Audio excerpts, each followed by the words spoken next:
اس قافلے میں اہل مکہ کی بڑی دولت تھی، یعنی 1000 اونٹ تھے جن پر کم از کم 50,000 دینار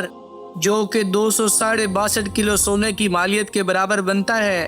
کہ ساز و سامان لدا ہوا تھا، جبکہ اس کی حفاظت کے لیے صرف 40 آدمی تھے۔